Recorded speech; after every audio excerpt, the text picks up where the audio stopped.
পদ্ম আহিকে জোর করে সিএনজিতে বসালো। আহি এখনো ঘোরের মধ্যে আছে, মনে হচ্ছে এক্ষুনি তাজওয়ার তাকে টেনে নিয়ে যাবে। সে পদ্মের হাত শক্ত করে ধরে রেখেছে। আফিফ তা দেখে বলল, তুমি চাইলে ওর বিরুদ্ধে কেস করতে পারো।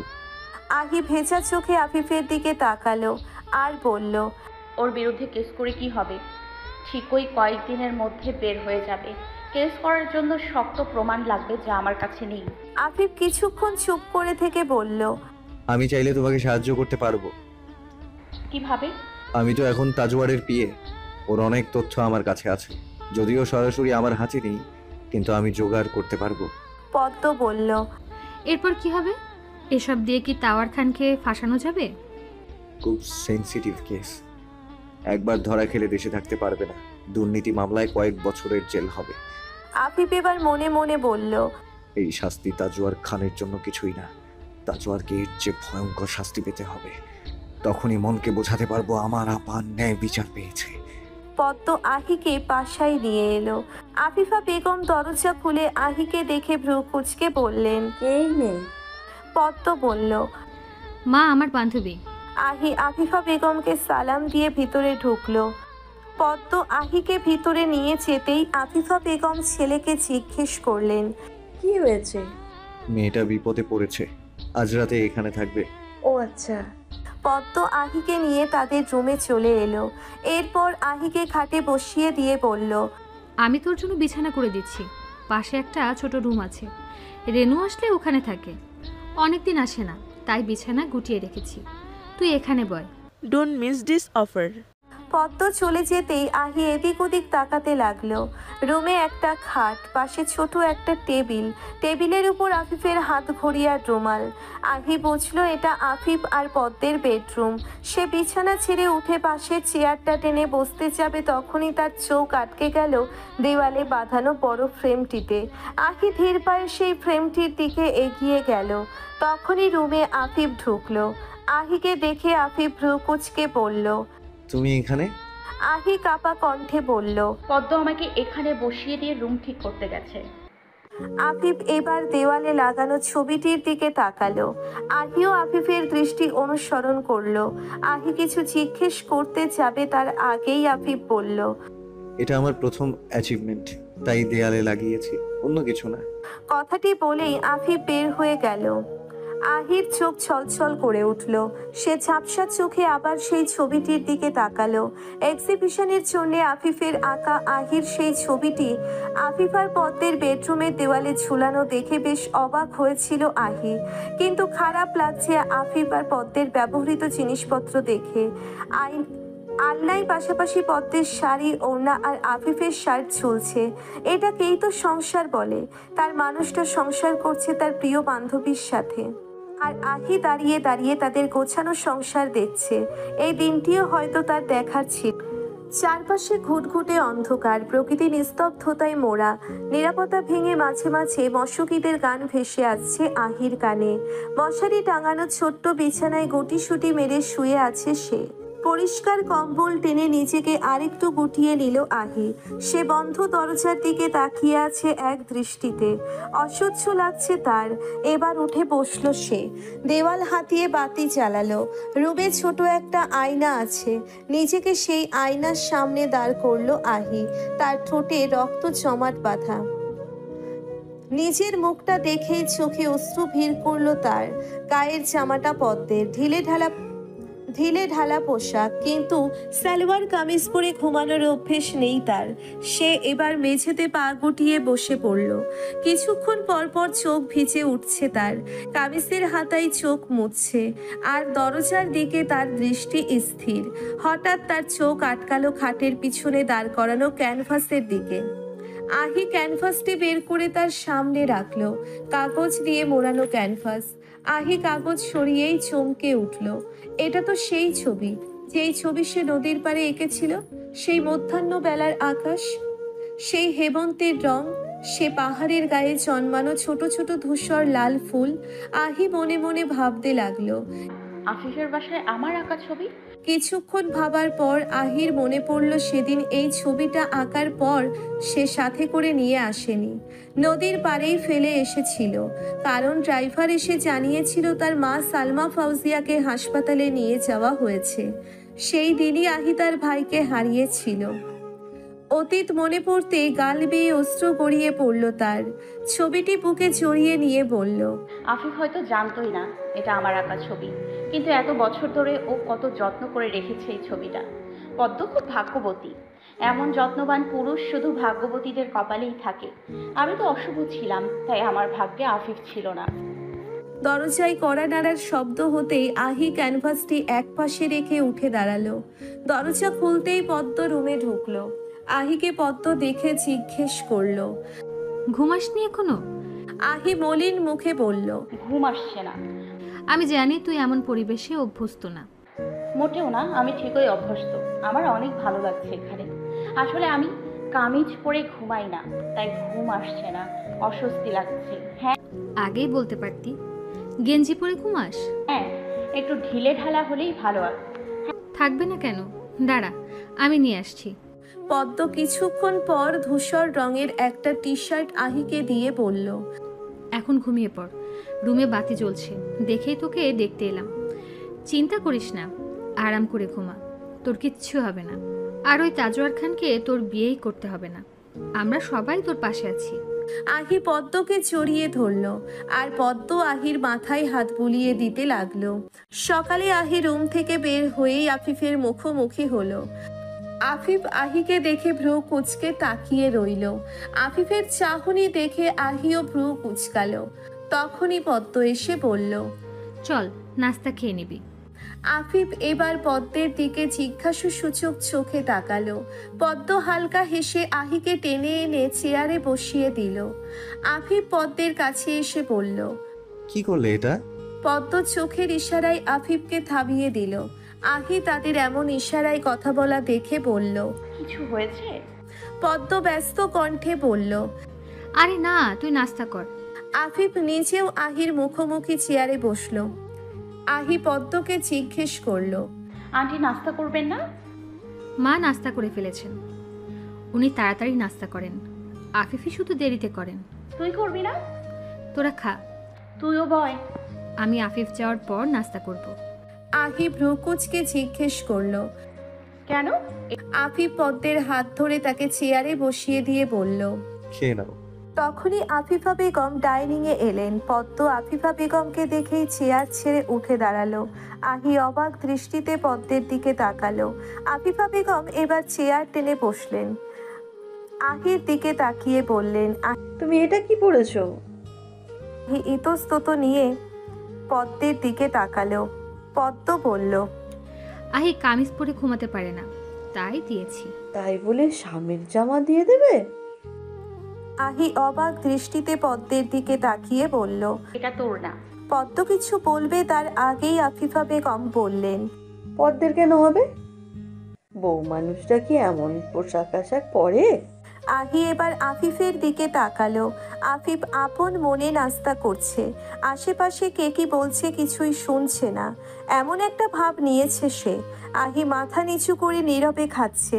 আফিফা বেগম আহিকে উদ্দেশ্য করে বললেন, পদ্ম হচ্ছে এখন বউ, বউদের অন্যভাবে চলতে হয়। তোমার যখন বিয়ে হবে তুমিও চলবে। আহি এক নজর পদ্মের দিকে তাকালো। আফিফা বেগম আবার বললেন, বউদের সকালে তাড়াতাড়ি উঠতে হয়, স্বামীদের সাথে সকালে নাস্তা করা ভালো না। স্বামীকে খাইয়ে দিয়ে খাওয়া উচিত।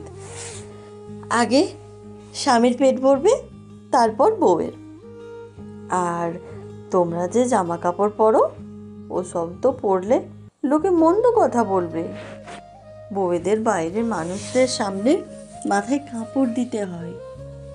আর স্বামী ছাড়া বাসা থেকে একা বের হওয়া উচিত না। আহি অবাক দৃষ্টিতে আফিফের দিকে তাকালো। আফিফ চুপচাপ খাচ্ছে। আহি এবার নিচেই উঠে পদ্মের হাত ধরে তাকে বসালো।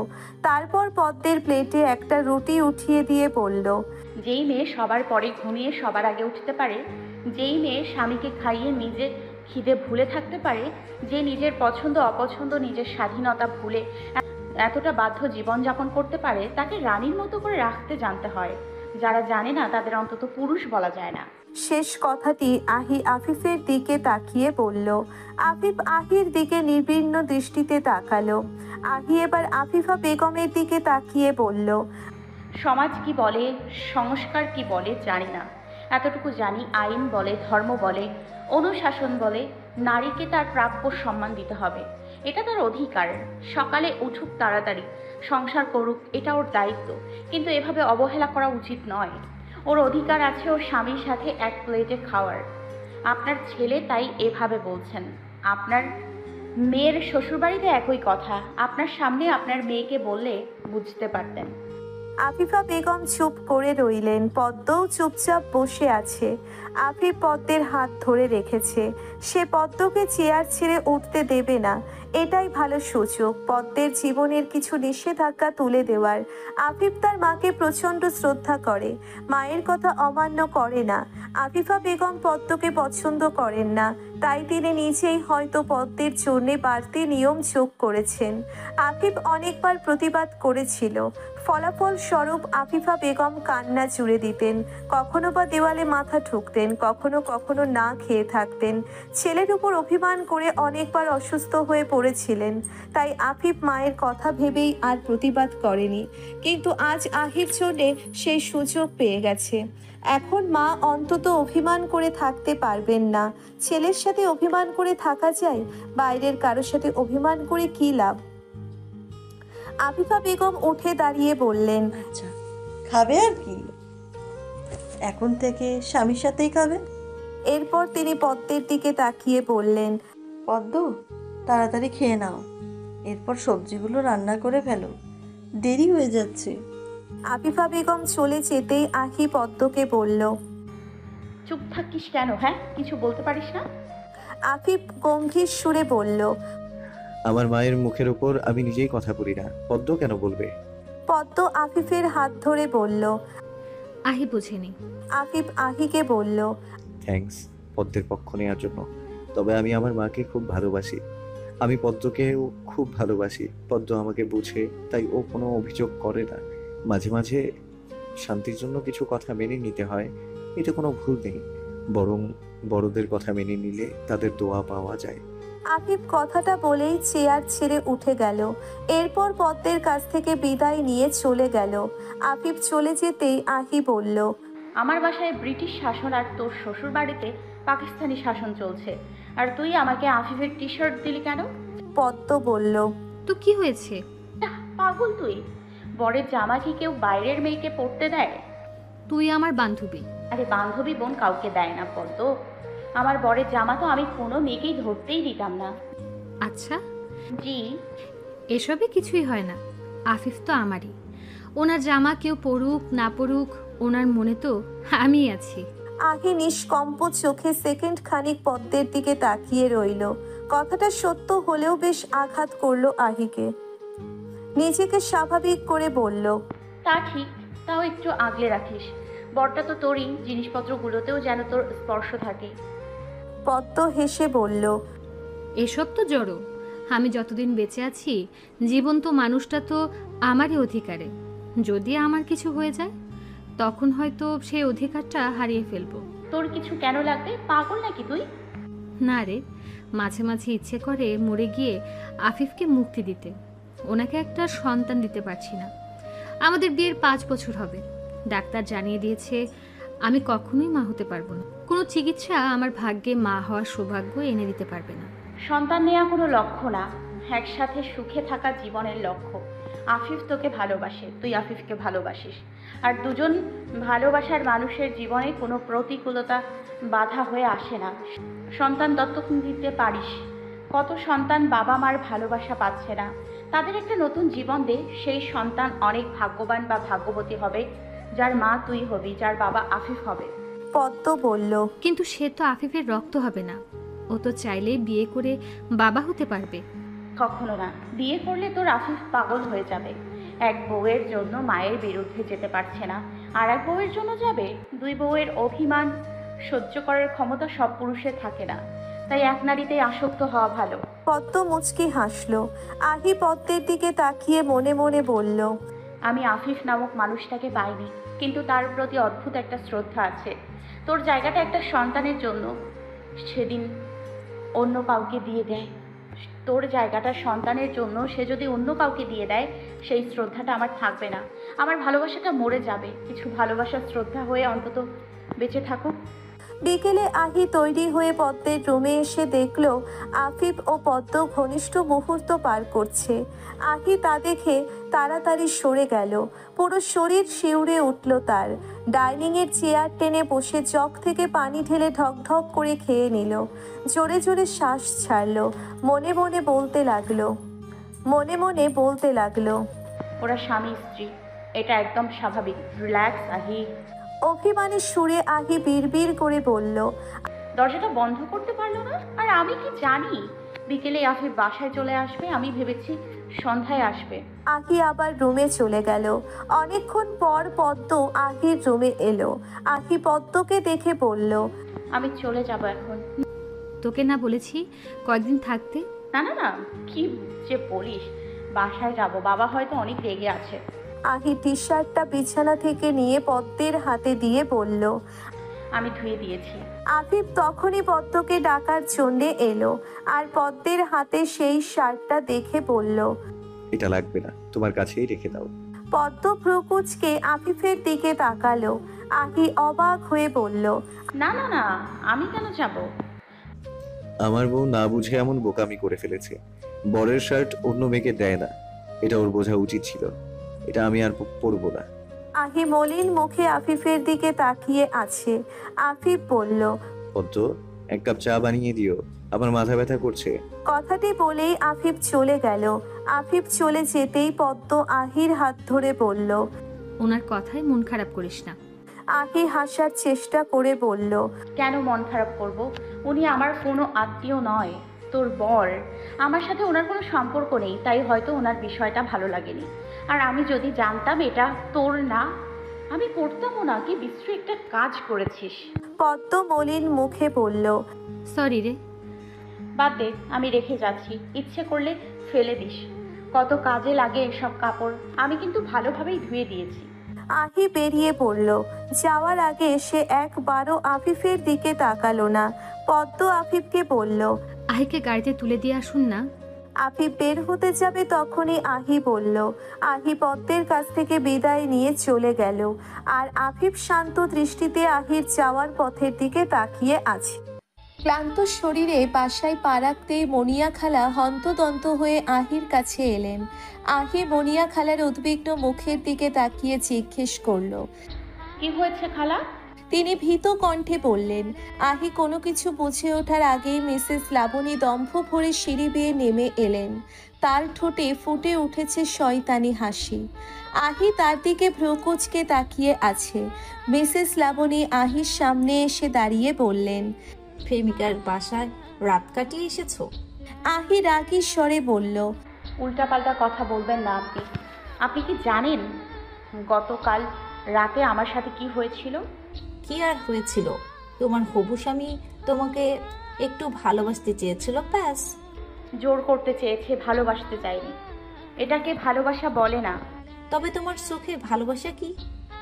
এদিকে রিজওয়ান কবির আহির গলার স্বর শুনে সিঁড়ি বেয়ে নেমে এলেন। তার চোখে মুখে ভয়ঙ্কর রাগ। আহি বাবার রাগী চেহারা দেখে বলল, বাবা, আমি বিপদে পড়েছিলাম, তাই বাসায় আসতে পারিনি। রাতে বদ্দের বাসায় আশ্রয় নিতে হয়েছে। রিজওয়ান কবির গম্ভীর মুখে বললেন, এখন কেন এসেছো? আহি বাবার প্রশ্নে কি উত্তর দেবে বুঝতে পারছে না। সে চুপ করে দাঁড়িয়ে রইল। তখনই সে খেয়াল করলো তাজওয়ার খান সিঁড়ি বেয়ে নামছে। আহি তাজওয়ারকে বাসায় দেখে রাগী স্বরে বলল, এই মানুষটার জন্য আমি কাল রাতে বাসায় আসতে পারিনি। রিজওয়ান কবির বললেন, তাজওয়ার তোমার কি ক্ষতি করেছে? কাল রাতে গাড়িতেও আমার সাথে বেয়াদবি করেছে। আমি নিষেধ করার পরেও আমার সাথে বাজে ব্যবহার করেছিল। রিজওয়ান কবির তাজওয়ারের দিকে তাকালেন। তাজওয়ার আহির কাছে এগিয়ে আসতে আসতে বলল, কাছে আসতে চেয়েছি আর এর যথেষ্ট কারণ আছে। এর প্রধান কারণ এই মেয়ে আমাকে বিয়ে না করার জন্য তার বন্ধুদের সাথে মিলে আমার বিরুদ্ধে প্ল্যান করেছে। আমাকে তো সে ভালোই বাসে না, কারণ তার মনে এখনো তার পুরনো প্রেমিক। তাজওয়ার শেষ কথাটি বলেই আহির গাল চেপে ধরল। আহি তাজওয়ারের হাত ছাড়ানোর চেষ্টা করে বলল। ছাড়ো আমাকে প্লিজ, ব্যথা লাগছে আমার। মনিয়া খালা ব্যস্ত হয়ে বললেন। স্যার সাইরা দেন ওরে, বুঝে নাই মাইয়ারা। তাজওয়ার রাগী দৃষ্টিতে মনিয়া খালার দিকে তাকালো। চুনি তা দেখে ভয়ে কুঁকড়ে উঠল। তাজওয়ার এবার লাবণীর দিকে তাকালো, ইশারায় কি যেন বলল। এরপর লাবণী মনিয়া খালার হাত ধরে তাকে পাশের রুমে নিয়ে গেলেন। আহি তা দেখে ঠায় দাঁড়িয়ে রইল। সে বুঝতে পারল হয়তো আজ তার গায়ে হাত তুলবে সবাই। আহি প্রস্তুত ছিল বাবা মার খাওয়ার জন্যে। এই কয়েক বছরে উল্টোপাল্টা কিছু হলেই সে বাবার চর খেয়েছে। অনেক বছর আগে আফিফের ভাস্কর্য ভেঙে ফেলায় আহি নিজের নিয়ন্ত্রণ হারিয়ে ফেলেছিল। তখন রিজওয়ান কবির মেয়ের পাগলামো দেখে তাকে বেধড়ক পিটিয়েছিলেন। আহি বাবার কাছে এসে তার হাত ধরে বলল। প্লিজ বাবা, আমাকে একটু বোঝার চেষ্টা করো। আমি বিয়ে করব না বলিনি, কিন্তু তাজওয়ারের সাথে স্বাভাবিক হতে আমার সময় লাগবে। আমাকে একটু তো সময় তো দেওয়া উচিত। রিজওয়ান কবির মুখ ঘুরিয়ে নিয়ে বললেন। তোমাকে আর কোনো সময় দেওয়া হবে না। এখন আমার দায়িত্ব তোমাকে মুক্তি দেওয়া। আহি ভ্রুকুচকে বলল। মানে? তাজওয়ারের সাথে তোমার বিয়ে হোক না হোক, এখন থেকে আমি তাজওয়ারকে সেই স্বাধীনতা দিচ্ছি। ও এখন থেকে তোমার সাথে যা চাই তাই করতে পারবে। তুমি বাবা হয়ে এই কথা বলছো? বাবা ও আমার ক্ষতি করতে চাইছে। এদিকে মিসেস লাবণী চুনি এবং মনিয়া খালাকে পাশের ঘরে আটকে দিলেন। মনিয়া খালা কাঁদো কাঁদো কণ্ঠে দরজা খুলে দেওয়ার জন্যে অনুরোধ করতে লাগলেন, কারণ তিনি জেনে গেছেন আজ আহির সাথে কি হতে যাচ্ছে। আহি রিজওয়ান কবিরের সামনে হাত জোর করে বলল। এভাবে বলো না বাবা, তুমি আমার অভিভাবক। একটা মেয়ে তার বাবার কাছেই তো নিরাপদ থাকে। তখনই পেছন থেকে তাজওয়ার আহিকে জড়িয়ে ধরে তার কানে ফিসফিসিয়ে বলল। আজকের দিনটা আমার জন্য খুব স্পেশাল, কারণ আমি তোমাকে পুরোপুরি পেতে যাচ্ছি। আহি তাজওয়ারকে ধাক্কা দিয়ে সরিয়ে রিজওয়ান কবিরের পিছনে এসে দাঁড়িয়ে নিজেকে আড়াল করে নিল। খুব ভরসা নিয়ে সে তার বাবার বাহু আঁকড়ে ধরে আছে। তার চোখ ভেজা। সে কাকুতি ভরা স্বরে বলল। বাবা, আমার সম্মান নষ্ট হতে দিও না প্লিজ। তুমি কি আমাকে একটু ভালোবাসো না? কি রিজওয়ান কবির আহির হাত ছাড়িয়ে নিয়ে চেঁচিয়ে বলল। না, আমি তোমাকে ভালোবাসি না, আমি তোমাকে ঘৃণা করি। তোমার মা আর তোমাকে ঘৃণা করি। বলছে সব বাবা? হ্যাঁ মিস্টার আফসার কবির, তোমার দাদা আমার সাথে প্রতারণা করেছিলেন, আর সেটা তোমার মায়ের জন্য হয়েছে। তোমার নানা আর আমার বাবা বন্ধু ছিলেন, তাই তো বাধ্য হয়ে তোমার মাকে বিয়ে করতে হয়েছিল। এরপর তোমার দাদা মৃত্যুর আগে সব সম্পদ তোমার মা আর তোমার নামে লিখে দিয়ে যায়। এই কাজ করে আমাকে অপমান করেছেন তিনি। আমার কোনো প্রয়োজন ছিল না এই সম্পদের, কিন্তু সবার কাছে আমি ছোট হয়ে গিয়েছিলাম। মিস্টার আফসার কবির মৃত্যুর আগে তোমার মাকে বলে গিয়েছিলেন আমার মতো শয়তানের হাত থেকে তিনি তার সম্পদ বাঁচাতে চান। আমি নাকি শয়তান? তিনি চেয়েছেন তোমার মা এই নরক থেকে সারা জীবনের জন্য মুক্তি পাক। তিনি তো জানতেন আমি কেমন। আফটার অল, বাবা মার চেয়ে তার সন্তানদের আর কেউ ভালোভাবে চিনতে পারে না, আর আমিও তার ধারণা ভুল প্রমাণ করিনি। তিনি তো তোমার মাকে মুক্তি দিয়ে শান্তি পেতে চেয়েছেন। আমার মতো শয়তানের সাথে বিয়ে দিয়ে তো বেশ অনুতপ্ত ছিলেন তিনি, আর আমি তার কবরের শান্তি আরো বাড়িয়ে দিয়েছি।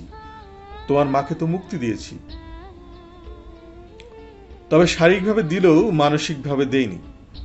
তুমি আমার অপমানের শোধ তুলবে, তুমি আমার ইনভেস্টমেন্ট। আহি, তোমাকে তাজওয়ারের সাথে বিয়ে দিলে তোমার মা আর আমার পরলোকগত বাবার জীবনের চরম ব্যর্থতা আমাকে মানসিক শান্তি দেবে।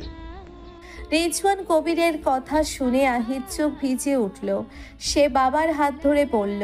এসব মিথ্যে জেদের কারণে তুমি তোমার মেয়ের জীবন ধ্বংস করে দেবে? হ্যাঁ, তোমার মাকেই আমি আমার স্ত্রী মানিনি, তাহলে তার সন্তানকে আমি নিজের মেয়ে কেন মানব?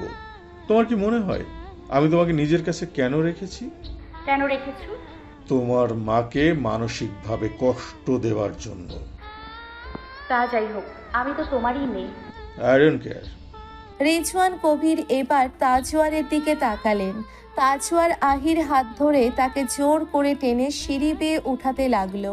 তাজওয়ারের হাত ছাড়িয়ে নিয়ে আহি রিজওয়ান কবিরের পা ধরে বসে বলল, বাবা প্লিজ, তুমি আমার সাথে এমন অন্যায় করো না।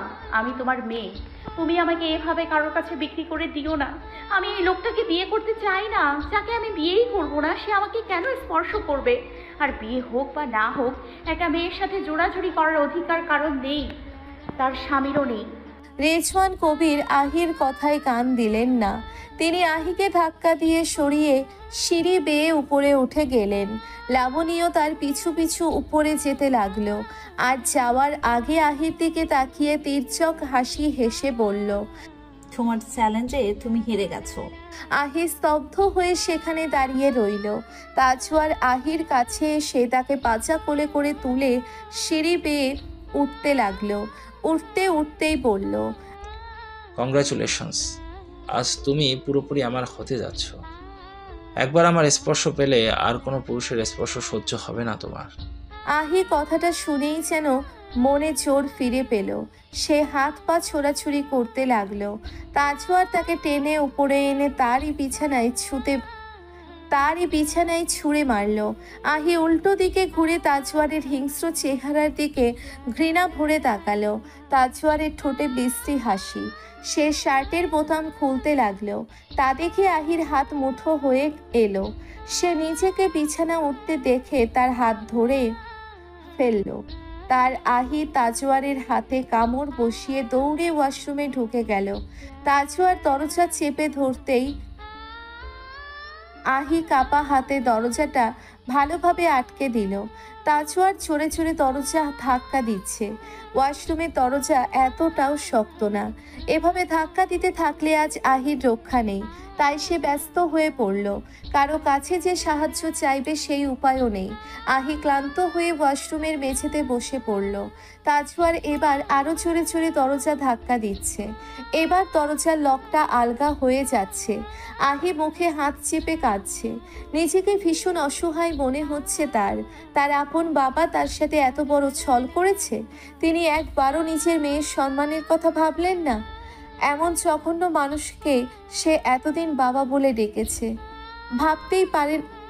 ভাবতেই তার মরে যেতে ইচ্ছে করছে। আহি হঠাৎ উঠে দাঁড়ালো। তার চোখ মুখ শক্ত হয়ে গেছে। সে দৃঢ় স্বরে বলল, আমি চ্যালেঞ্জে হারবো না। আমি মরে যাব, তবুও ধর্ষিতা হব না। আহি এতটাও ফেলনা নয় যে কেউ এসে আমাকে স্পর্শ করে দিয়ে যাবে। এটা আমার সম্মান, আমার শরীর, এখানে শুধু আমার অধিকার। তাই আমি আমার সাথে যা ইচ্ছে করব, কিন্তু অন্যদের সেই সুযোগ দিব না। আহি এবার এদিক ওদিক তাকালো। দেওয়ালের সাথে লাগানো তাকের উপর হাত হাতড়ে একটা ব্লেড খুঁজে পেল। ব্লেডটা সে কিছুদিন আগেই সুতা কাটার জন্য রেখেছিল। ব্লেডটা হাতে নিয়েই সে চোখ বন্ধ করে শরীরের সব শক্তি দিয়ে হাতের উপর চালালো। একবার নয়, দুইবার নয়, 4-5 বার হাতের উপর ব্লেড চালালো সে। ততক্ষণে তাজওয়ার দরজা ভেঙে ফেলেছে। সে ভেতরে ঢুকে আহির হাতে রক্ত দেখে তবদা খেয়ে ফেলে। সেকেন্ড খানিক সে নির্বাক দাঁড়িয়ে ছিল। আহি তাজওয়ারের কাছে এসে তার বুক পকেটে ব্লেডটা ঢুকিয়ে দিয়ে কাপা কণ্ঠে বলল, তোমার হিংস্র মন কি মৃত মানুষকে ছাড় দেয়? তাজওয়ার আহিকে শক্ত করে জড়িয়ে ধরে বলল, কি করলে তুমি এটা? তোমাকে হারিয়ে জিতে গেছি। আজ যদি আমি বেঁচে ফিরি, আল্লাহর কসম তোমাদের সবাইকে আমি জেলের ভাত খাইয়ে ছাড়বো। তাজওয়ার আহিকে কোলে নিয়ে দ্রুত পদে নিচে নেমে এলো। তাজওয়ারের চেঁচামেচি শুনে মিসেস লাবণী ও রিজওয়ান কবির রুম থেকে বেরিয়ে এলেন। তারা বেরুতেই দেখলেন মেঝেতে রক্ত। আহির হাত থেকে রক্ত বেয়ে বেয়ে মেঝেতে পড়ছে আর মেঝে লাল হয়ে যাচ্ছে। আহির এখনো জ্ঞান আছে, কিন্তু বেশ ঘুম পাচ্ছে তার। নিভু নিভু দৃষ্টিতে সে আকাশের দিকে তাকালো। মনে মনে বলল, সরি, হয়তো মৃত্যুর পর আমার জন্য অনেক বড় শাস্তি লিখে রেখেছো তুমি, কিন্তু আমি নিরুপায়। আমাকে একটু যদি সাহায্য করতে তুমি। কতবার তোমার কাছে কেঁদে কেঁদে চেয়েছি, মুক্তি দাও, মুক্তি দাও। তবে এটাই কি আমার জীবনের মুক্তি ছিল? হাসপাতালের করিডোরে অস্থিরভাবে পায়চারি করছে তাজওয়ার। তার শার্টে রক্তের দাগ। শীততাপ নিয়ন্ত্রিত হাসপাতাল, অথচ তাজওয়ার ঘামাচ্ছে। হঠাৎ তাজওয়ারের দিকে দ্রুত পায়ে এগিয়ে এলো লিনাশা। এসেই কোনো কিছু না ভেবে তাজওয়ারের কলার চেপে ধরে তাকে ঝাঁকিয়ে বলল, তোর জন্য আহির এই অবস্থা হয়েছে শয়তান। তোকে আমি মেরেই ফেলবো। লিনাশার পিছু পিছু নাইবও এসেছে। সে লিনাশাকে তাজওয়ারের কাছ থেকে ছাড়িয়ে নিয়ে বলল। লিনু, শান্ত হও। লিনাশা চেঁচিয়ে বলল, এই শয়তানটাকে এখান থেকে যেতে বলো। ও ওখানে কি করছে? ও এখানে কি করছে? আমার আহিকে তো মেরেই ফেলেছে, এখন কি করতে চাই? তাজওয়ার লিনাশার দিকে রাগী দৃষ্টিতে তাকিয়ে বলল, আহির কিচ্ছু হয়নি। চুপ, একদম চুপ। তুই ওর জীবনটা এলোমেলো করে দিয়েছিস। আমি আহিকে ভালোবাসি। লিনাশা তাজওয়ারের গায়ে হাত তোলার জন্য এগিয়ে যাবে, তখনই নাইব উঁচু গলায় বলল, এসব করে কোনো লাভ হবে না লিনু, প্লিজ চুপ করো। এটা হসপিটাল, কোনো মাছের বাজার না। লিনাশা ধরা কণ্ঠে বলল, এই শয়তানের কথা শুনছো তুমি? সে নাকি আহিকে ভালোবাসে। ভালোবাসার মানে বুঝে এই শয়তানটা? ভালোবাসা কি জানে? ভালো তো আহি বেসেছে, আহির মতো ভালোবেসেছে, ভালোবাসার মতো ভালোবেসেছে, ভালোবাসায় সব ত্যাগ করেছে। ভালো তো রোদ বেসেছে, যে মুখ বুঝে সব সহ্য করছে, ত্যাগ করছে। আর এই শয়তান কি না ভালোবাসে? ভালোবাসা কি ফাইজলামো নাকি? তাজওয়ারের হাত মুঠো হয়ে এলো। তাদের কথার মাঝখানে লাবণী ও রিজওয়ান কবির চলে এসেছেন। লিনাশা তাদের দেখে বলল, আসুন আসুন, বিশেষ অতিথি এসেছে দেখছি। আপনাদের জন্য কি বসার ব্যবস্থা করতে হবে? লাবণী বিরক্ত মুখে বলল, নীলাশা, তোমার দুলাভাইয়ের সাথে ভদ্রভাবে কথা বলো। দুলা ভাই? আমি তো আমার সামনে কোনো ভাইয়াকে দেখছি না, দেখছি আমার বেস্ট ফ্রেন্ডের শো কল্ড বাবাকে। রিজওয়ান কবির শান্ত স্বরে বলল, আহি এমন একটা কাজ করবে তা আমরা কেউ ভাবতে পারিনি। আপনি অন্তত কিছু ভাববেন না। আপনার চিন্তা ভাবনা অত্যাধিক পর্যায়ে চলে গেছে, আমরা তা স্পর্শ করতে পারবো না সেই ভাবনা। আপনাকে না দেখলেই বুঝতে পারতাম না বাবা মানুষটা এমনও হয়। এক আমার বাবা, যে নিজের মেয়ের ভবিষ্যতের জন্য চিন্তা করতে গিয়ে নিজের প্রাণটাই ত্যাগ করেছেন, আর এক আহির বাবা, যে নিজের ভবিষ্যৎ উজ্জ্বল করার জন্য নিজের মেয়ের সম্মানটাই বিক্রি করে দিচ্ছেন। ছি, এমন বাবার থাকার চেয়ে অনাথ থাকা ভালো। আহির ফোনে বারবার কল দিয়ে যখন লিনাশা আহিকে পাচ্ছিল না, তখনই সে মনিয়া খালার নম্বরে কল করলো। মনিয়া খালার নম্বরটি সে অনেক আগেই সংগ্রহ করেছিল, কারণ আহির বাসায় একমাত্র তিনিই আহির শুভাকাঙ্ক্ষী। মনিয়া খালা আহির সাথে হওয়া ঘটনাগুলো সব জানানোর পরই লিনাশার লাবণীকে ফোন করে হাসপাতালের ঠিকানা নিয়ে চলে এলো। ততক্ষণে মোজাম্মেল চাচা দরজা খুলে মনিয়া খালা আর ছুরিকে বের করলেন। এদিকে রিজওয়ান কবির আর লাবণী অনেক আগেই বেরিয়েছিলেন, কিন্তু তারা আহির এমন আত্মহননের চেষ্টায় ভীত ছিলেন। তারা হাসপাতালে না এসে সোজা পরিচিত উকিলের সাথে দেখা করতে চলে গেল, কারণ মামলা করতে চাই অন্তত তখন, যাতে তাদের কোনো ঝামেলায় পড়তে না হয়। মেসেজ দিয়ে আহির আত্মহত্যার ঘটনা পুষ্পকে জানালো। পুষ্প তখন চায়ের কাপ হাতে নিয়ে উজ্জ্বলের সামনে এসে বসলো মাত্র। লিনাশার মেসেজ দেখেই তার হাত ফসকে চায়ের কাপ মেঝেতে আছড়ে পড়ল। উজ্জ্বল তা দেখে ব্যস্ত কণ্ঠে বলল, কিরে, মোবাইলের দিকে তাকিয়ে থাকতে হয় নাকি তোর? পুষ্প উজ্জ্বলের দিকে তাকিয়ে চিৎকার করে বলে উঠল, ভাইয়া, আহি সুইসাইড করেছে। খানিকবার ধাক্কা খেলো, কান গরম হয়ে গেল তার। গতকালই তো আহিকে সুস্থ স্বাভাবিক দেখছিল, রাতে কি এমন হয়ে গেল? এক রাতে কি এমন হয়ে গেল যে আহিকে আত্মহত্যা করতে হলো? প্রতিদিন সন্ধ্যায় লাবিব পুষ্পের সাথে 1 ঘন্টা ফোনে কথা বলবে। আজ একটু দেরি হয়ে গেছে। পুষ্প মেসেজে বলেছিল তার কাজিন উজ্জ্বল বাসায় এসেছে, সে উজ্জ্বলের জন্য চা বানিয়েই লাবিবকে কল করবে। অথচ 1 ঘন্টার বেশি হয়ে গেছে, পুষ্পের কোনো খবর নেই। লাবিব ফোন দিতেই পুষ্প রিসিভ করলো। সে কিছু বলার আগেই পুষ্প কাঁদো কাঁদো কণ্ঠে বলল, আহি সুইসাইড করার চেষ্টা করেছে, ওর অবস্থা খুব খারাপ। লাবিব বেশ অবাক হলো, শান্ত কণ্ঠে বলল, মজা করছো আমার সাথে? আহির যথেষ্ট স্ট্রং। আমি হাসপাতালে এসেছি। লিনাশা, আহির বাবা মা সবাই এখানে আছেন। অনেক আগেই ওকে হাসপাতালে আনা হয়েছিল, আমি তো একটু আগে এসেছি। প্লিজ পুষ্প, এমন করে মজা করা উচিত না। মজা করছি না। আহিকে নিয়ে কেন মজা করব? ওই তাজবার খান নাকি আহির সাথে নোংরামো করতে চেয়েছিল, তাইও এমন একটা স্টেপ নিয়েছে। আবিব স্থির হয়ে কিছুক্ষণ বসে রইল। তার মাথাটা একদমই কাজ করছে না। সে পুষ্পের কাছ থেকে ঠিকানা নিয়েই বাসা থেকে বেরিয়ে পড়ল। পথেই সে রাতকে কল করলো। রাত সাথে সাথেই কলটা রিসিভ করে বলল, ভাই আহি কল রিসিভ করছে না কেন? আমি কাল রাত থেকে কল দিচ্ছি, ওই আজওয়ার ওকে গাড়িতে করে যে নিয়ে গেল, এখন আর কোনো হদিসই নেই এই মেয়ের। লাবিব ক্ষীণ কণ্ঠে বলল, তোকে একটা অ্যাড্রেস পাঠাচ্ছি, ওখানে তাড়াতাড়ি চলে আয়। লাবণী কল কেটে রাতকে ঠিকানা পাঠিয়ে দিল। লাবিব ফোন ধরতেই সে বলল, কিছু হয়েছে আহির? কিছু হয়েছে? রাত ধরা কণ্ঠে বলল, কি হয়েছে ওর? সুইসাইড। লাবিব আর কিছু বলতে পারল না। রাত চেঁচিয়ে বলল, ও এমন কিছু করার মেয়ে না, বুঝেছিস? আমি এক্ষুনি আসছি, ওর গালে মানে ঠাসিয়ে একটা চর লাগাবো আমি, মরার ভূত একদম মাথা থেকে নামিয়ে দেবো ওর। রাত দৌড়ে সিঁড়ি বেয়ে নামতে গিয়ে হোঁচট খেয়ে কয়েক সিঁড়ি গড়িয়ে পড়ল। নিচের ফ্ল্যাটের এক ছেলে রাতকে ধরে উঠালো। রাত বেশ অস্থির হয়ে তাকে বলল, ভাই রিয়ান, আমাকে একটা সিএনজি ঠিক করে দাও না। তারপর ফোনটা রিয়ানের দিকে এগিয়ে দিয়ে বলল, এই অ্যাড্রেসে। আমার না হাত পা চলতেছে না। রাতের এমন অবস্থা দেখে রিয়ান গাড়ি ঠিক করে দিয়ে নিজেও রাতের সাথে হাসপাতাল পর্যন্ত এসে তাকে নামিয়ে দিয়ে গেল। রাত উপরে উঠেই দেখলো সবাই মলিন মুখে বসে আছে। লাবিব রাতকে দেখে তার কাছে এসে বলল, আহির অপারেশন চলছে, হাত কেটে ফেলেছে, চিন্তা করিস না, কিচ্ছু হবে না। সব কি এত সহজ নাকি? হ্যাঁ, রাত ধরা কণ্ঠে বলল, ওর কিছু হবে না, ওর পুরো জীবনটাই তো দেখতে হবে, ওকে তো বাঁচতে হবে। শোক না দেখে ও এভাবে চলে যেতে পারবে না। পৃথিবীতে এতটা নিষ্ঠুর বিচার হয় না। রাত 1টা।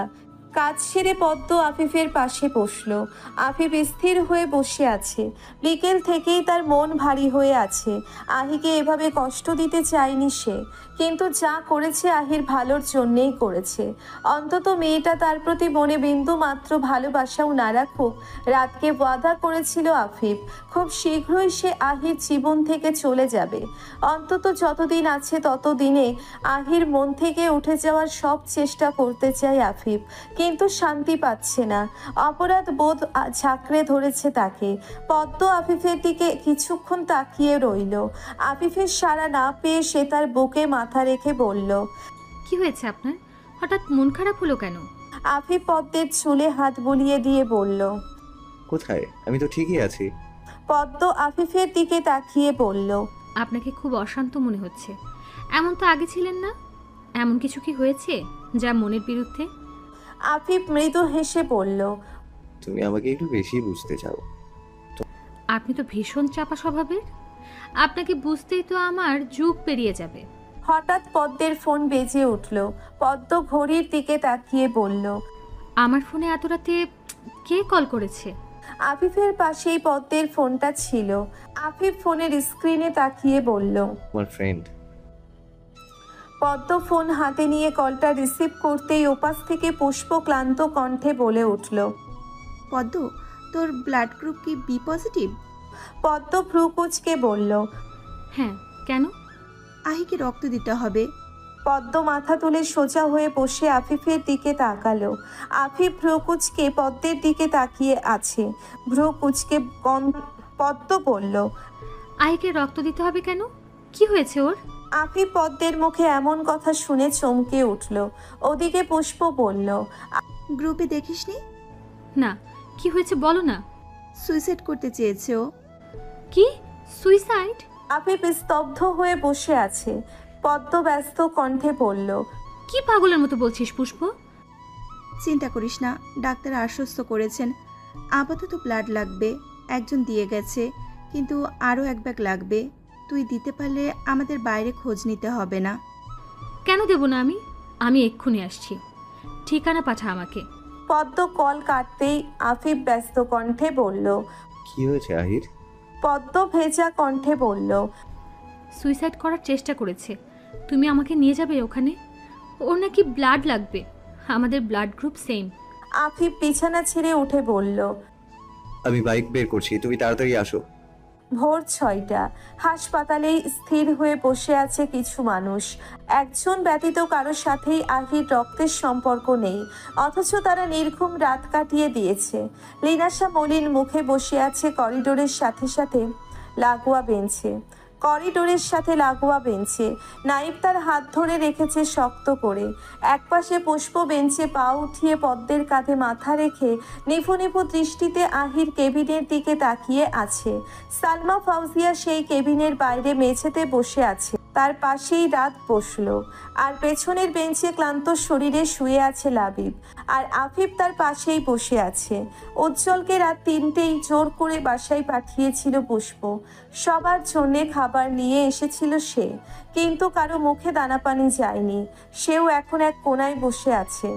এদিকে রিজওয়ান, কবির আর লাবণী অনেক আগেই চলে গেছেন, আর রাত এসেই তাজওয়ারের সাথে হাতাহাতি লাগিয়ে দিল।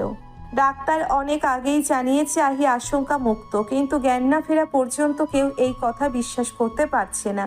সালমা ফাউজিয়া কিছুক্ষণ পরপর ফুপিয়ে কেঁদে উঠল, সাথে লিনাশা, পদ্ম আর পুষ্পকেও কাঁদিয়ে দিচ্ছেন। মেয়ে 3টা সারা রাত বসে কেঁদেছে। এতগুলো মানুষ আহির চিন্তায় অস্থির, অথচ আহির জন্মদাতা যেন নির্বিকার হয়ে চেয়ে আছেন। তিনি সালমা ফাউজিয়ার প্রশ্নের উত্তর থেকে বাঁচতেই চলে গেছেন অনেক আগে। এরই মধ্যে মোজাম্মেল চাচা, মনিয়া খালা আর চুনি এসেও চলে গেছে।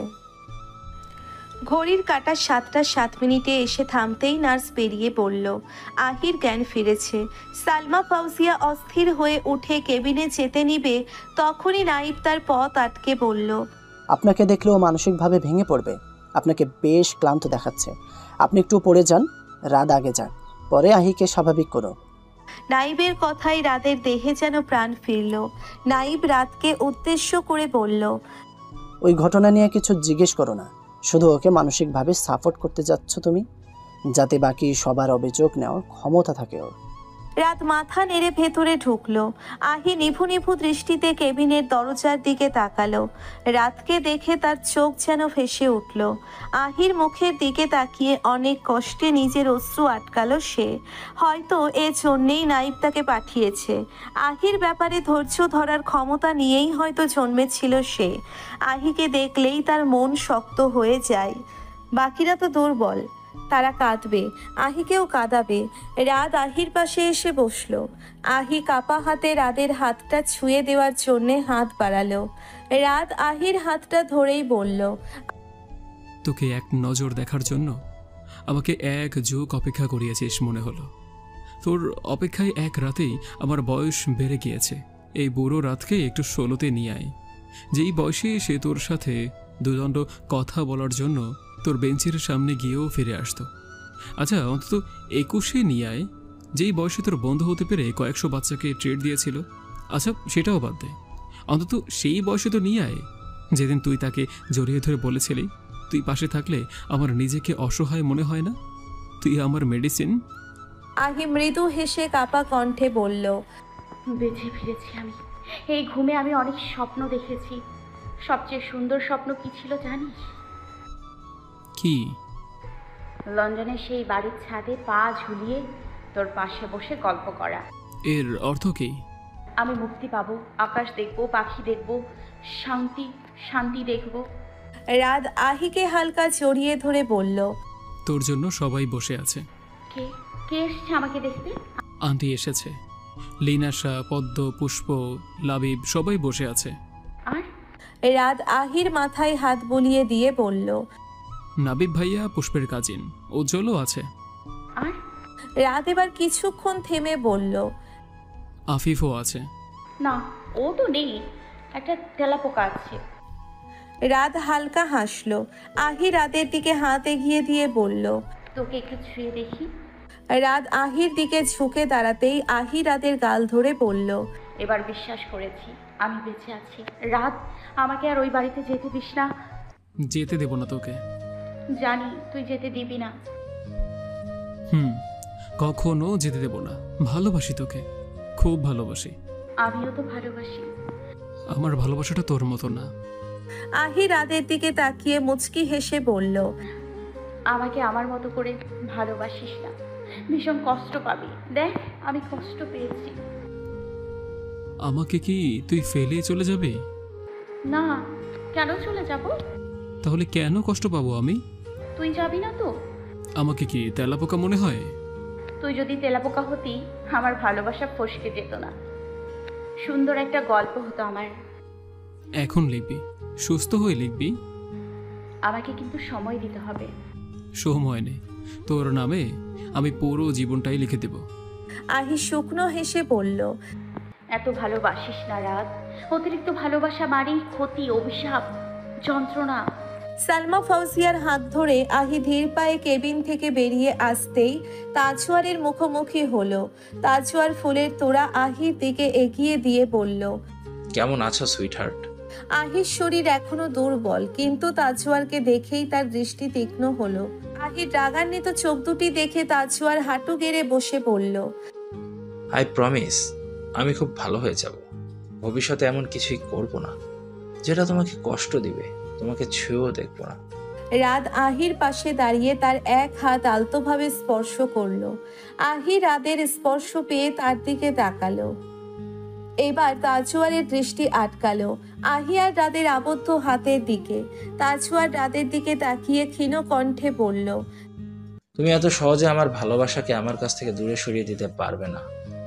তুমি হয়তো জানো না, আহিকে ভালোবাসা তোমার জীবনের সবচেয়ে বড় ভুল। তাজওয়ার এবার আহির দিকে তাকিয়ে বলল, আর আমার কাছে না আসা তোমার জীবনের শেষ ভুল। লিনাশা, পদ্ম আর পুষ্প আহিকে আড়াল করে তাজওয়ারের সামনে এসে দাঁড়ালো। লিনাশা বলল, এখন এখানে দাঁড়িয়ে লম্বা চওড়া ভাষণ না দিয়ে ব্যাগপত্র গুছিয়ে নাও। তোমার ঠিকানা হয়তো এখন আর খানবাড়ির গ্যারেজেও হবে না। তাজওয়ার বাঁকা হাসলো। তাজওয়ারের হাসি দেখে পুষ্প বলল, এত মুখ বাঁকিয়ে লাভ নেই, পুলিশের ঠ্যাঙানি খেলে মুখটা সোজা হবে না। তাজওয়ার এবার রাগী দৃষ্টিতে পুষ্পের দিকে তাকালো। এবার পদ্ম বলল, দেখুন, ওখানে তামাশা করে লাভ নেই। আমরা যদি ৮-১০ জন লোক জড়ো করি, আপনাকে খুঁজেও পাওয়া যাবে না। পদ্মের কথা শুনে লাবিব বলল, ৮-১০ জন কেন, এই এক পিসের জন্য আমরাই যথেষ্ট।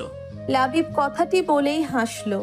রাত লাবিবের পিঠে চাপড় মেরে সামনে এগিয়ে তাজওয়ারকে হালকা ধাক্কা দিয়ে বলল, রাস্তা মাপো, আহির আশেপাশেও তুমি আর ঘেঁষতে পারবে না। তাজওয়ার মৃদু হাসলো। সে পিছু যেতে যেতে বলল, আজ না হয় পুরো ফোর্স নামিয়ে দিয়েছ, কাল কিন্তু কেউ থাকবে না। আমার মুখোমুখি তুমিই থাকবে আহি।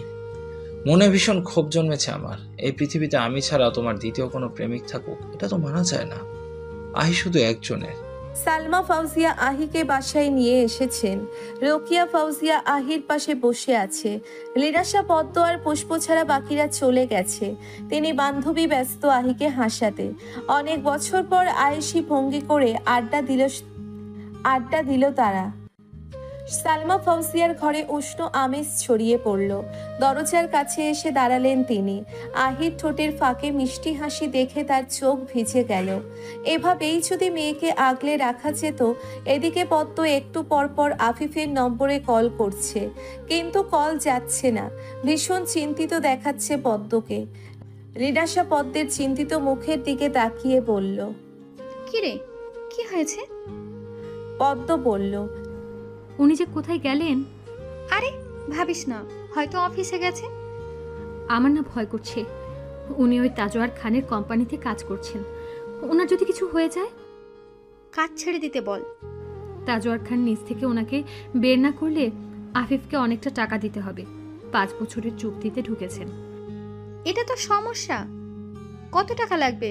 নিজস্ব বাংলো বাড়ির সামনে বাগানে বসে টি টেবিলের উপর পা তুলে চেয়ারে আয়েশ করে বসে সিগারেট ফুঁকছে তাজওয়ার। ঘড়িতে বিকেল 5টা। এই মুহূর্তে বাংলো বাড়িতে সম্পূর্ণ একা থাকে সে। বাড়ির বাইরে প্রহরীরা ছাড়া ভেতরে তাজওয়ার একাই। সোহাগকে জরুরি কাজে পাঠিয়েছে সে। আজ তার সিমসাম গরনের সুন্দরী রমণীর প্রেমে ডুবে যেতে হবে। রাগে তার মাথাটা ভো ভো করছে। আর তাজওয়ারের মাথা ঠান্ডা করার জন্যেই রমণীর সন্ধানে বের হয়েছে সোহাগ। হঠাৎ ধোয়া উঠিয়ে দ্রুত গতিতে একটা মোটর সাইকেল বাংলো বাড়ির গেট দিয়ে ঢুকে তাজওয়ারের বাগানে এসে তার টি টেবিলে ধাক্কা দিল। মোটর সাইকেলের ধাক্কা খেয়ে টেবিলটি ভেঙে কয়েক হাত দূরে গিয়ে ছিটকে পড়ল। আকস্মিক ঘটনায় তাজওয়ার চেয়ার থেকে মাটিতে উল্টো হয়ে পড়ল, আর তার হাতটি তারই আধ খাওয়া চলন্ত সিগারেটের উপর পড়ল।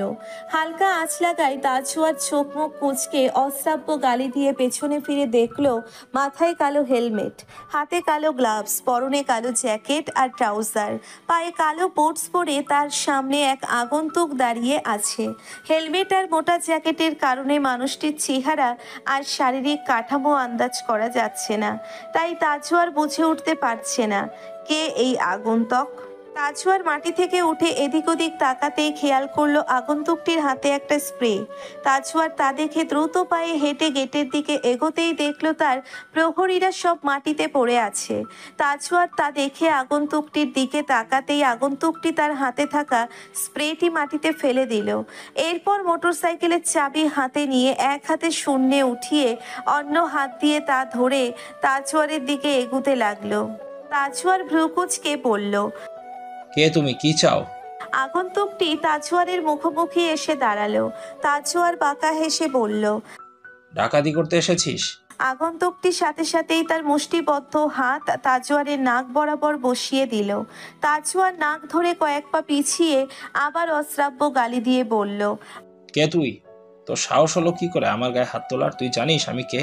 আগন্তুকটি তাজওয়ারের কলার ধরে তাকে নিচের দিকে টেনে আনলো আর ইচ্ছে মতো বুকে পিঠে ঘুষি মারতে লাগলো। তাজওয়ার ভারসাম্য হারিয়ে মাটিতে পড়ে যেতেই আগন্তুকটি মাটিতে পড়ে থাকা চেয়ার তুলে তাজওয়ারের গায়ে ইচ্ছে মতো আঘাত করতে লাগলো। এবারও সে ক্ষান্ত হলো না। তার মোটরসাইকেলটির সাথে লাগানো একটি লোহার রড হাতে নিয়ে তাজওয়ারের দিকে এগিয়ে আসতে লাগলো। তাজওয়ার হাত জোর করে বলল, তোর কি ক্ষতি করেছি আমি? যা, ঘরে যা আছে নিয়ে যা। তোকে আমি এক্ষুনি কয়েক লাখ টাকার চেক লিখে দিচ্ছি। তুই বল কত টাকা লাগবে? আগন্তুকটি নিঃশব্দে হাসলো। তাজওয়ার তার হাসির শব্দ শুনল না, অথচ তার শরীর হেলানো দেখেই বুঝলো হেলমেট পরা আগন্তুকটি দিব্যি তার উপর হাসছে। তাজওয়ারের রাগ উঠল ভীষণ, তবুও সে নিজের রাগ নিয়ন্ত্রণ করে রইল। সে কি করবে বুঝে ওঠার আগেই লোহার রডটি নিয়ে অনবরত তার গায়ে আঘাত করতে লাগলো আগন্তুকটি। প্রায় কয়েক মিনিট আঘাত করার পর লোহার রডটি মাটিতে ফেলে দিল সেই আগন্তুক। এদিকে তাজওয়ার নিভু নিভু দৃষ্টিতে এখনো সেই হেলমেট পরা আগন্তুকটির দিকে তাকিয়ে আছে। আগন্তুক তার মোটরসাইকেলের কাছে গিয়ে চাবিটা ঘুরিয়ে মোটরসাইকেল চালিয়ে তাজওয়ারের চারপাশে ৩-৪ বার ঘুরে গেট দিয়ে বেরিয়ে গেল। মোটরসাইকেলটা বের হতে দেখেই তাজওয়ার মাটিতে মাথা ফেলে স্বস্তির শ্বাস ছাড়ল। মোটরসাইকেলটা শূন্য রাস্তায় এসে থামলো। সেকেন্ড খানিক পর মোটরসাইকেল থেকে নামলো সেই আগন্তুক যে ঘন্টাখানেক আগে তাজওয়ার খানকে বেধড়ক পিটিয়েছিল। সে একপাশে এসে একটা বোতল বের করে তার গ্লাভসের উপর ঢাললো। রক্ত বেয়ে পড়ছে সেই গ্লাভস বেয়ে। রড দিয়ে মেরে তাজওয়ারের শরীর রক্তাক্ত করে এসেছে সে। শান্তি লাগছে তার। বোতলটা দূরে ছুঁড়ে দিয়ে পরনের জ্যাকেটটা খুললো। জ্যাকেটটা খুলতেই গায়ে ঘামের সাথে লেপ্টে থাকা সাদা শার্টটি দৃশ্যমান হলো। এবার সে মোটরসাইকেলে উঠে বসলো। জ্যাকেটটি পিছনে আটকে হেলমেটের উপরের অংশটা খুলে দিল। এবার তার চোখ দুটি দৃশ্যমান হলো, সেই গভীর আর শান্ত চোখ। একটু আগে তার এমন ভয়ঙ্কর আক্রমণ দেখে বোঝার উপায় ছিল না তাজওয়ারের উপর হামলে পড়া মানুষটি আফিফ রাফাত। আফিফ মোটরসাইকেলে চাবি ঘুরিয়ে সামনে তাকালো। গতি যত বাড়ছে আফিফের বৃদ্ধি তত শুরু হচ্ছে। অনেকক্ষণ পর গাড়ি এসে থামলো একটা গ্যারেজের সামনে। তার বন্ধু মোটরসাইকেলের শোরুম। আফিফ বন্ধুর হাতে চাবি ধরিয়ে দিয়ে বলল, যতদিন আমার কাজ শেষ হবে না এই বাইকটা বের করিস না। কি করবি তুই? কাজ আছে। পুলিশ কেস হবে না তো? হতেও পারে। কি বলিস এসব? এবারের ন্যায়টা আমার পক্ষেই আসবে, তুই শুধু একটু সাহায্য কর। আফিফ শূন্য দৃষ্টিতে আকাশের দিকে তাকিয়ে রইল। মনে মনে বলল, আপা, এবার তোমার মৃত্যুর শোধ আমি তুলবই। আমি তোমাকে হারিয়েছি, দ্বিতীয়বার আর কাউকে হারাতে চাই না। আহির কিছু হয়ে গেলে আমি শান্তি পেতাম না, জানি না কেন। হয়তো কোনো এক ঋতুতে সে আমার খেয়াল ছিল, তাই বর্তমানে আমার জীবনে তার অস্তিত্ব থাকুক না থাকুক, অন্তত যেখানেই থাকুক, যার সাথেই থাকুক, ভালো থাকুক সে। আমি তাজওয়ারের ছায়াও তার আশেপাশে আসতে দেব না। পুলিশ স্টেশন থেকে বেরিয়ে এলেন রিজওয়ান কবির এবং মিসেস লাবণী। আহি বাইরে দাঁড়ানো ছিল। তাদের বের হতে দেখে সে সালমা ফাউজিয়ার হাতটা শক্ত করে ধরল। সালমা ফাউজিয়া মেয়ের স্পর্শ পেয়ে তার দিকে ফিরে তাকালো। আহির চোখ মুখ শক্ত হয়ে আছে। বাইরে থেকে যে কেউ দেখলে বুঝবে সে বেশ শক্ত মনের, কিন্তু আহির স্পর্শটাই বুঝিয়ে দিচ্ছে সে ভেতর থেকে এখনো অনেকটাই দুর্বল। সে গতকাল সকালে এসেই বাবা, মিসেস লাবণী ও তাজওয়ারের বিরুদ্ধে মামলা করেছিল, কিন্তু পুলিশ তাদের কাউকেই গ্রেপ্তার করেনি। উল্টে তাদের বলে এসেছে একবার নিচু থেকে থানায় এসে যাতে দেখা করে যায়। আর রিজওয়ান কবির এবং মিসেস লাবণী আজই এলেন থানায়। লাবণী থানায় আসার আগে আহিকে ফোন করে বলল এসে তাদের মুক্তি দেখে যেতে। আহিও মাকে নিয়ে চলে এসেছে। ভেবেছে অন্তত কয়েকদিন তারা ছাড়া পাবে না, কিন্তু 1 ঘন্টার জন্যেও যে তাদের আবদ্ধ করা হবে না এটাই বেশ কষ্ট দিয়েছে আহিকে। যারা বছরের পর বছর আহিকে ব্ল্যাকমেইল করে মানসিকভাবে বন্দি করে রেখেছিল তাদের 1 ঘন্টার শাস্তিও হলো না। অন্যদিকে তাজওয়ার হাসপাতালে ভর্তি ছিল। তাকে ওসি সাহেব হাসপাতালে দেখতে গিয়েছিলেন, সাথে নিয়ে গিয়েছিলেন ফলমূল।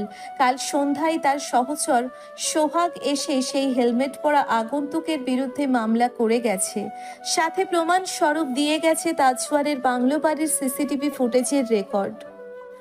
এদিকে আহি তাজওয়ারের বিরুদ্ধে মামলা করেছে শুনে তাজওয়ার আহিকে ফোন করে আহত কণ্ঠে বলেছিল, সুইট হার্ট, যদি এমন স্পাইসি কাজ করে জীবনটা একদম বেদনাদায়ক হয়ে যায়।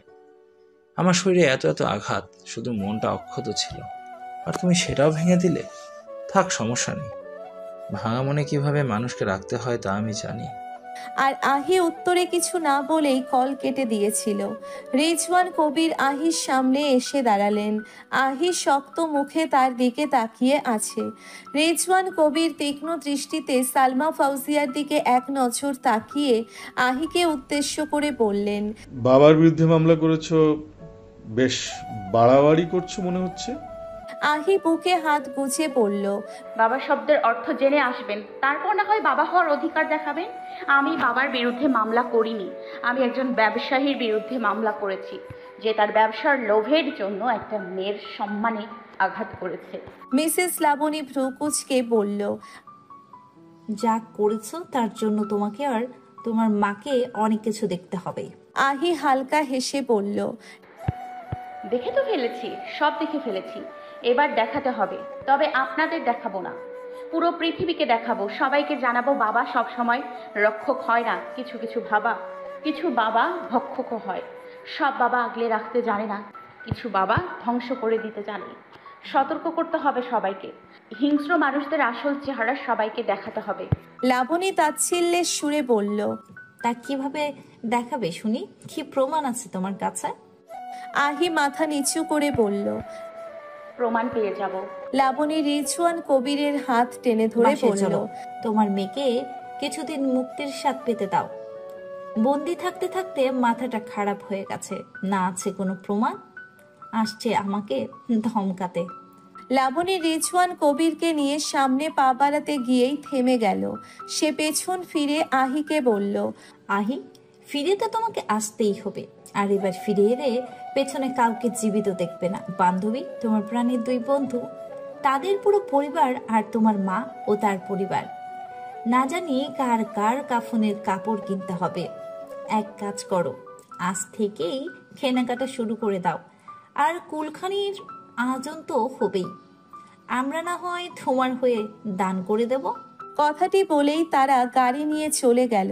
সালমা ফাউজিয়া মেয়ের হাত ধরে বললেন, প্রমাণ কোথায় পাবি? আহি মায়ের হাতে আলতো হাত রেখে মুচকি হেসে বলল, প্রমাণ তো আমার কাছে আছেই, কিন্তু আমি এত সহজে সেই প্রমাণ সবার সামনে আনবো না। অনেক বছর তারা আমাকে মানসিকভাবে কষ্ট দিয়েছে, আমি তাদের তিলে তিলে কষ্ট দিব। রিজওয়ান কবিরের কাছে তার রেপুটেশন, বিজনেস ইগো আমার চেয়ে বেশি গুরুত্বপূর্ণ ছিল। আমি তার রেপুটেশন, বিজনেস ইগো সব কিছু ধ্বংস করে দিব। মিসেস লাবণী সম্পর্কে আমি যা জেনেছি, একবার যদি সেটা সবার সামনে আনতে পারি, আমার কষ্টগুলো মুক্তি পাবে। আমি তো নিজেকে মুক্ত করে নেবই, কিন্তু কয়েক বছর পর আমি আর শান্তি পাবো না। তাই আমার নিজের কষ্টগুলোকেও মুক্ত করতে হবে, তারপর আমি শান্তিতে বাঁচতে পারবো। তাজওয়ার কয়েকবার সিসিটিভি ফুটেজের রেকর্ড দেখে ফেলেছে। সে কোনোভাবেই বিশ্বাস করতে পারছে না তাকে মারার সাহস কারো থাকতে পারে।